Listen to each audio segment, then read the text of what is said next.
Hi, this is Rick Adams from practicalcsm.com, and this is the second and concluding part of my latest podcast conversation with Dennis Geelen, a Canadian-based customer experience and innovation consultant and author of The Zero In Formula, a brand new book released this month.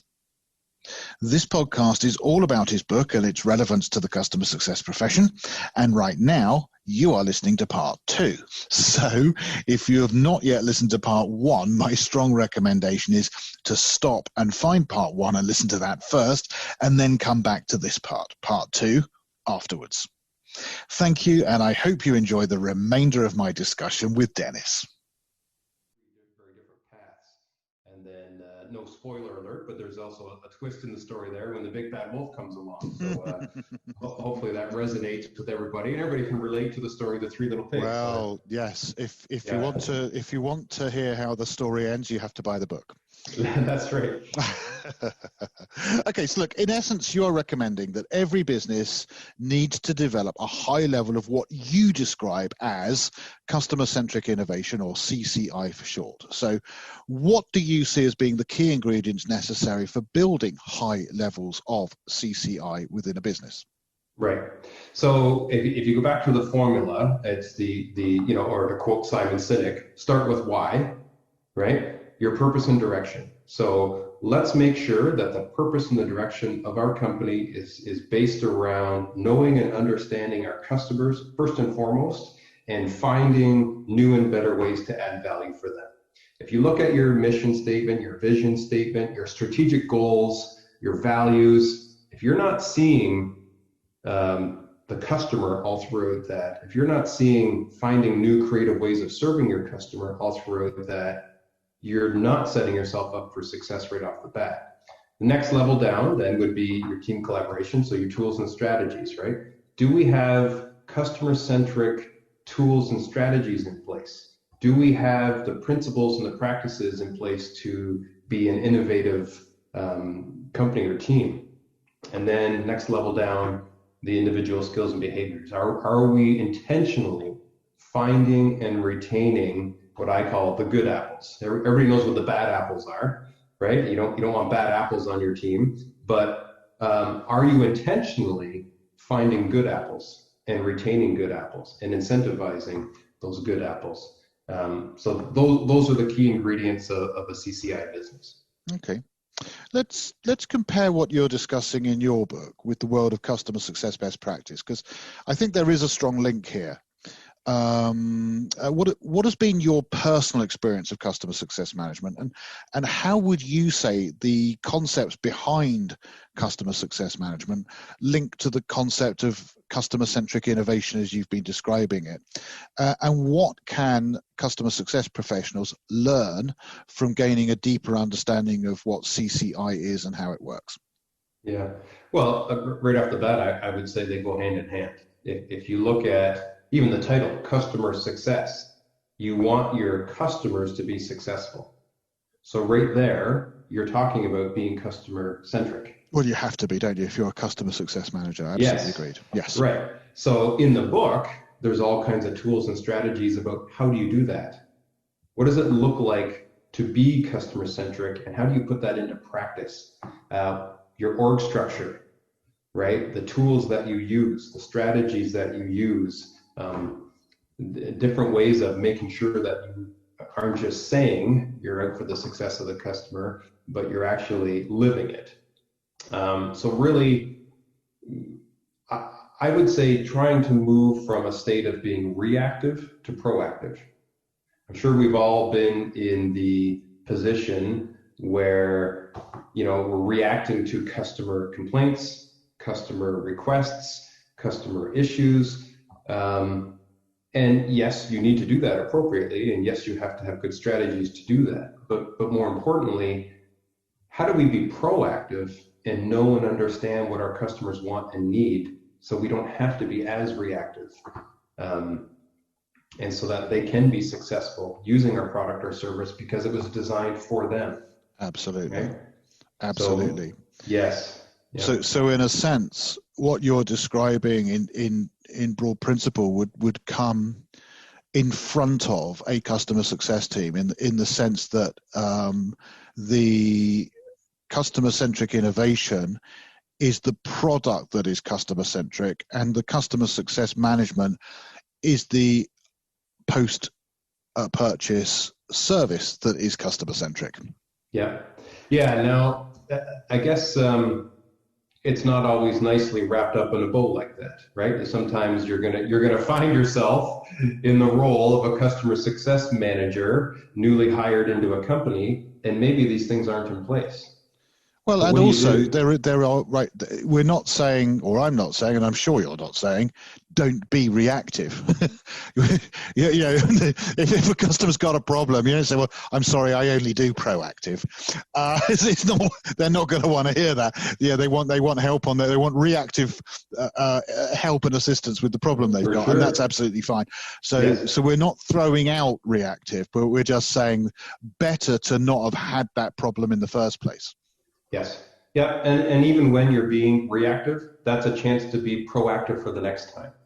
Let me better understand your goals and your needs so that while I'm being reactive today, I can be proactive and make this better tomorrow. Right. So my reactive is an opportunity to analyze and understand better, and to build better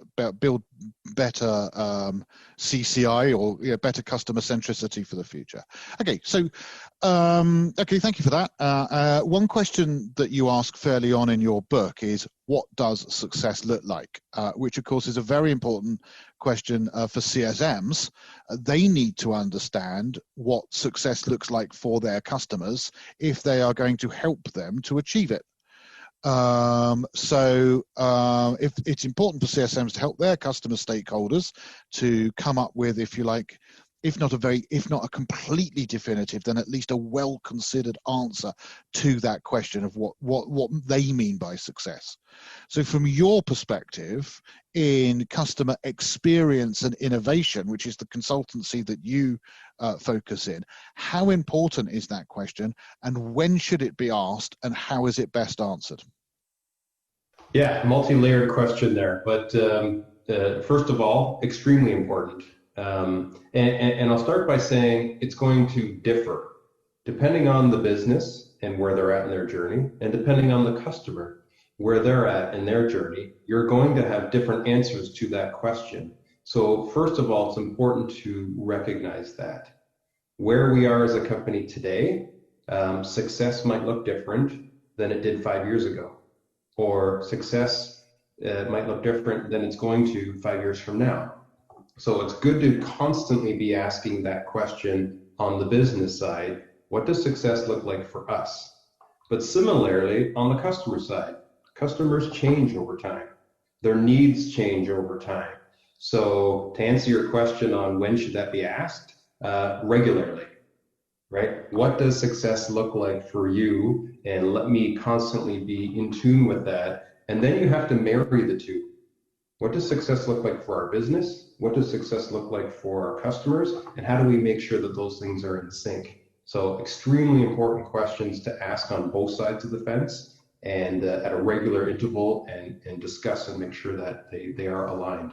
Good. Okay, so there's some alignment going on there. Yeah, that's just the word I was thinking of, where we're looking at, well, what direction are we going in, and what direction is our customer going in, and how can the two, how can we work together as a partnership so that we both get where we want to go to? It's really kind of the nub of it. The one thing I would add to that would be it's very dangerous to assume.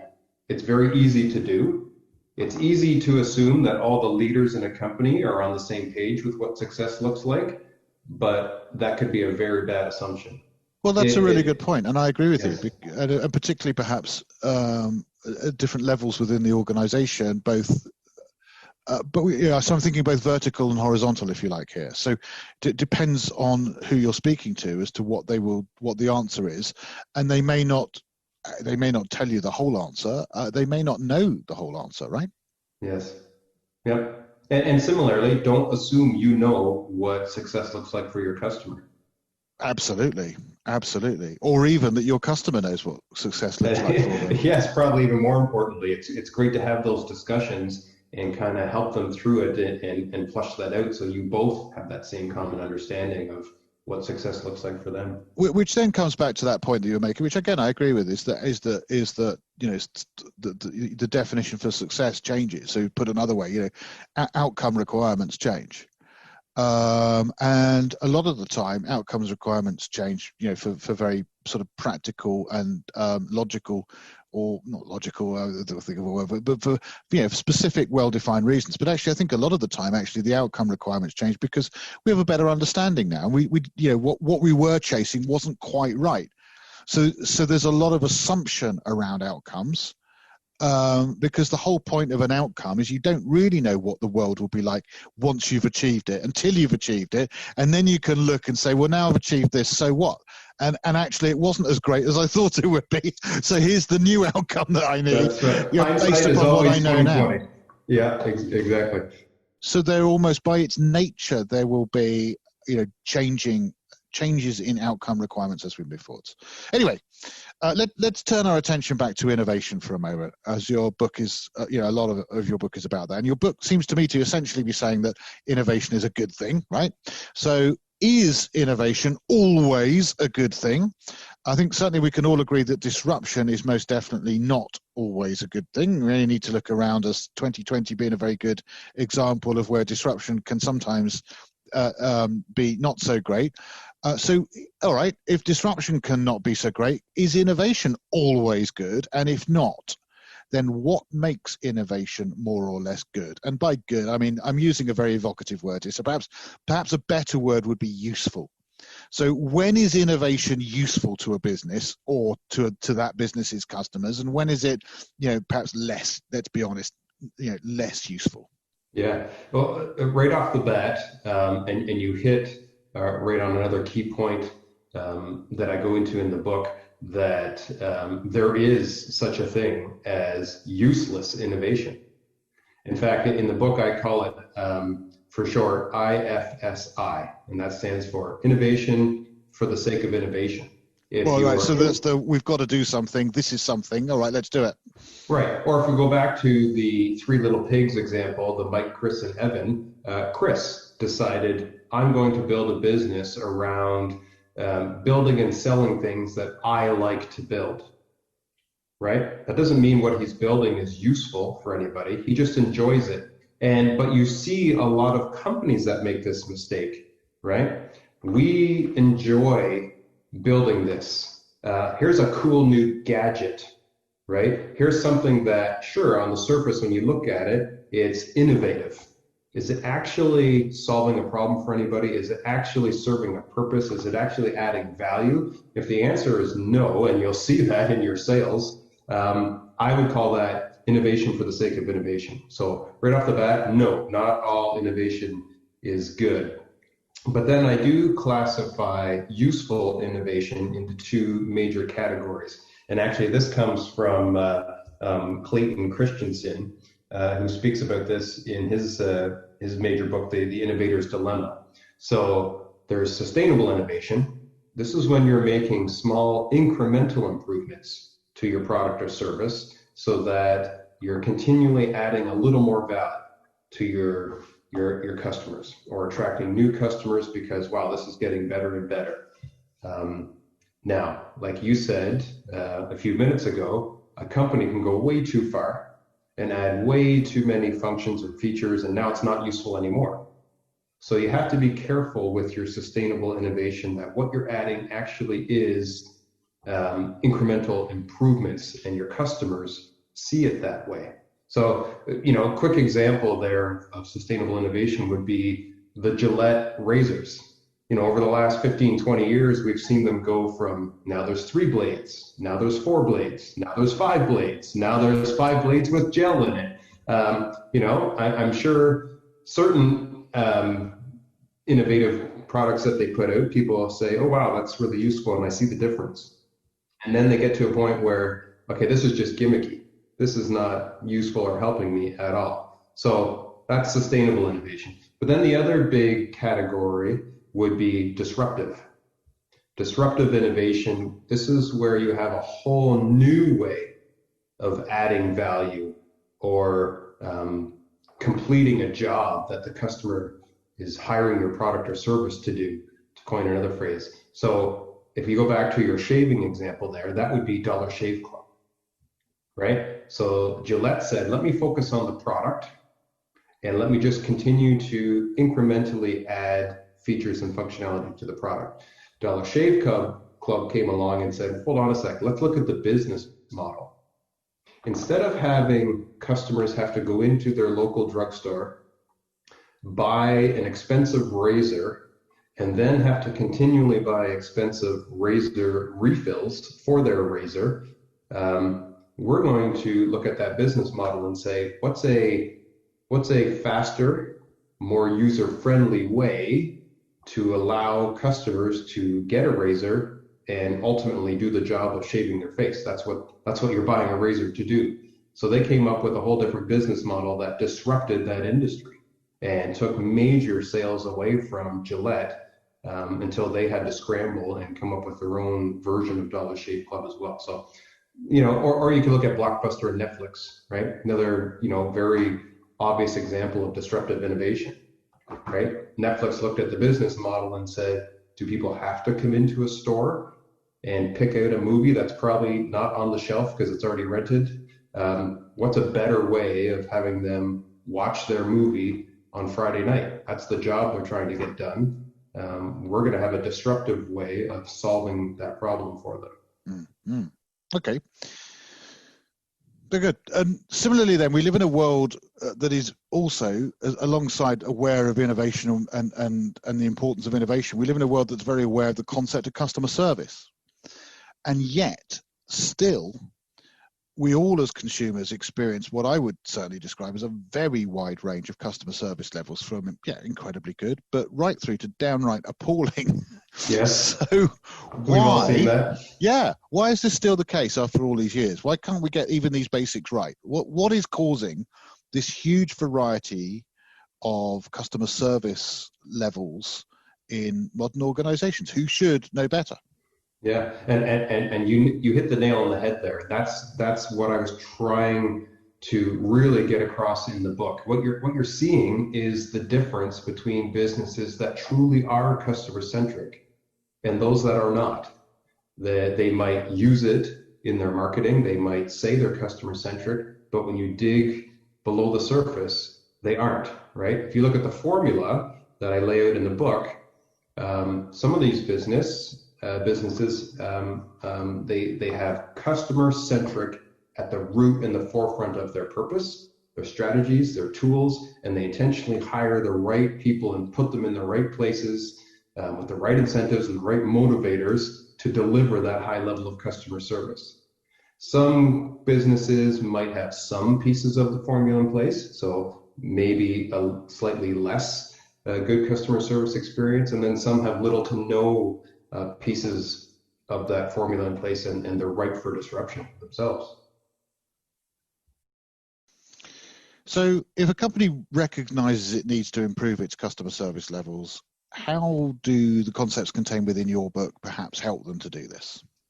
Yeah, so hopefully the way the formula is laid out, they can kind of start from top to bottom. That's the order of priority. So start at the top of the formula. Is the customer at the center of our mission, our vision, our values, our goals? Okay, great. Let's move down to team collaboration. Is it built in our org structure? Is it in our strategies? Is it in our tools? Is it in our metrics that we have, that we are actually living and breathing, knowing and understanding our customers, who they are and what they're trying to accomplish? Do we see that at that team collaboration level? And then take it down one more level. Do we have the right people? Do we have those good apples with the right skill sets, the right mindsets to deliver on our customer service goals? So that would be the concept in the book on here's how you would go about examining that. The other thing that I included in the book, and this was by request from a bunch of the clients that I have, how do we assess where we're at today? So at the end of the book, there is an assessment tool that you can go through where you self-assess your company. The tool is also available on the Zero In website if you want to fill it out online, if you don't have a copy of the book, but it allows you to say, where am I? where's our company, where's our team, where do we get started? So the assessment tool allows you to break down different categories of the formula and say, hey, here's where you're doing well, keep that up. Here's where you need some areas of improvement, start here. Right, right. And actually, your book does provide a lot of tools and other ideas for innovating great customer experience, I would say. And it's one of the things I like about the book. And actually, one of your chapter's titles that particularly resonated with me was, don't just tell your teams to think outside the box, teach them how. And I think that's quite interesting, and it makes total sense to me, because generally speaking, we're all good at following process. We're all good at doing what we did yesterday because we're familiar with it. But actually, it's much harder to step into new and unknown territory. And it's easy to tell your team to be more innovative, but that I don't think really helps them a lot. I mean, it just tells them what the problem is. It doesn't help them solve the problem. So would you talk to me perhaps about the role of leadership more widely in building an innovative and customer-centric business? Yes, there's an entire chapter devoted to that in the book, because it's critical. And it's funny that quote, don't just tell your team to think outside the box, teach them how. That came from a pet peeve of mine, because there was a few different leaders I was working with early on in Zero In that would actually tell me this. I tell my teams, don't bring me problems, bring me solutions. Or I tell my teams, go think outside the box. And, they pat themselves on the back, right? Hey, look at me, I'm telling them to be innovative. Right. So I would say, yeah, that's great. You definitely want your teams to come with solutions. You definitely want your teams to think outside the box. Have you taught them how? And then I would get blank stares. Have you actually intentionally designed your company or your team so that you are intentionally creating a culture of innovation? And their jaws would drop, and tell me more. What do you mean by that? What does that look like? Did they say that they'd created a suggestions box?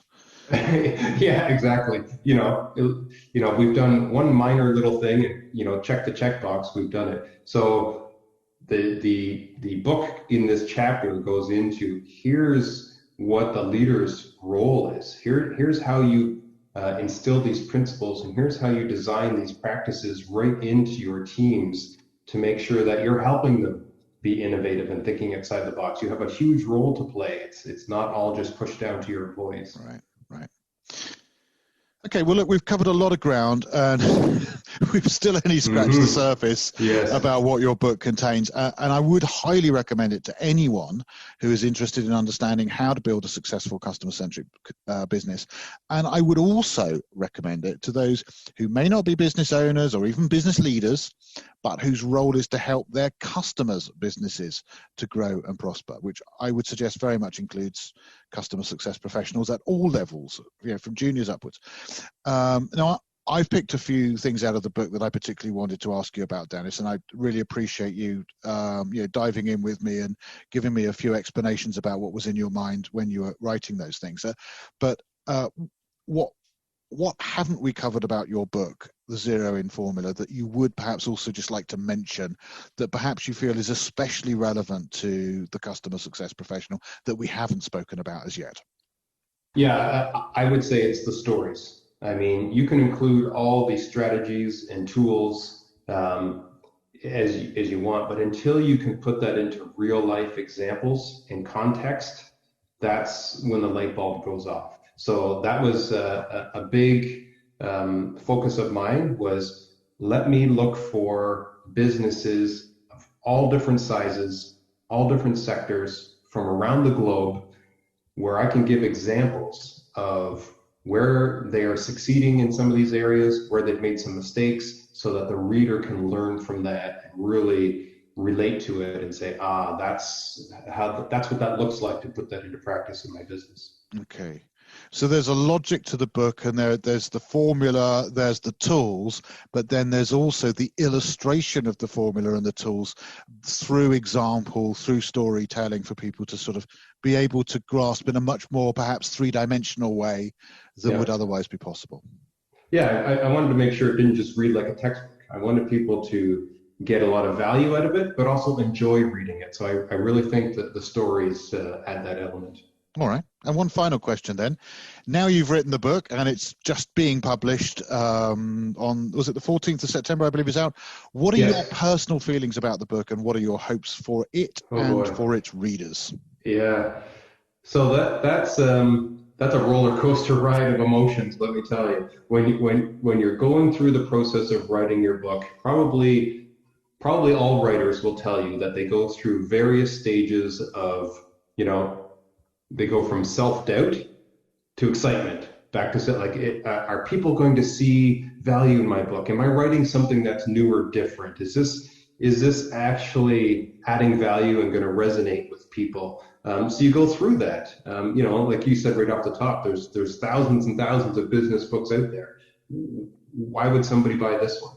So of course I had those different thoughts and feelings, but then you have these big bouts of excitement where, wow, there's a breakthrough, like when I put the formula into a graphic. But really, for me, just in the last couple months, seeing the great reviews from the people that I hand selected, like yourself, to read the manuscript and give me their thoughts. So I hand selected very specific CEOs and thought leaders across the customer-centric and innovation industries. And the response I got, that was humbling. That was, okay, they like it. I'm onto something. They see value in it. And then of course, now with it being available on Amazon for pre-order, seeing it reach #1 bestseller status again. Okay, yes, this is resonating. It's adding value. That self-doubt, now it can go away. I think I've created something that people are really going to enjoy. So that was kind of that validation I think that I needed as a writer. No, that's great. Yeah, that must feel good. So it's been a very great pleasure to talk to you, Dennis, about your book, The Zero In Formula. And I think I'm right in saying, again, just to mention it, it actually is published on the 14th of September, which is, for us at this moment in time, it's the 10th of September when we're recording this. So in a couple of days' time or 4 days' time. It's available from Amazon in both Kindle and paperback format. Is that correct? Yeah, on the 14th, you can get it in both formats. Now it's available for pre-order on the Kindle format, so that's why it's already reached #1 status. People, and it's at a low discounted price during the pre-order time. So it's actually a very, very, very low price. So if you're looking for a bargain, just go pre-order the Kindle version because it's peanuts for what you're getting.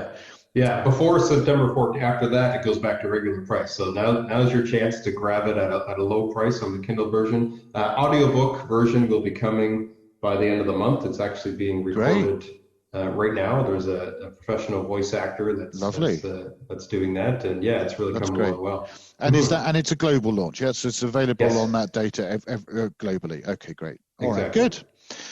Okay, Dennis. So once again, thank you very much for giving up your time to talk to me today about your book. I've very much enjoyed reading it, and I certainly would recommend it to everyone. And it's been a great pleasure talking to you today. And good luck with the book sales over the coming months. Yeah, thank you so much, Rick. It's been a pleasure. Okay, just to remind everyone, I've been talking to Dennis Geelen, author of The Zero In Formula and customer experience and innovation consultant. If you've enjoyed this podcast, then why not pop to our website at practicalcsm.com and hit the subscribe button so you can remain apprised of all the latest articles, videos, and podcasts we've been producing. And also, please do consider browsing our shop. You can see our latest training and certification programs for both aspiring and existing customer success professionals of all levels and types. And you can buy my book too. My name is Rick Adams from practicalcsm.com saying thank you for listening to this podcast, and I look forward to talking to you again in future episodes.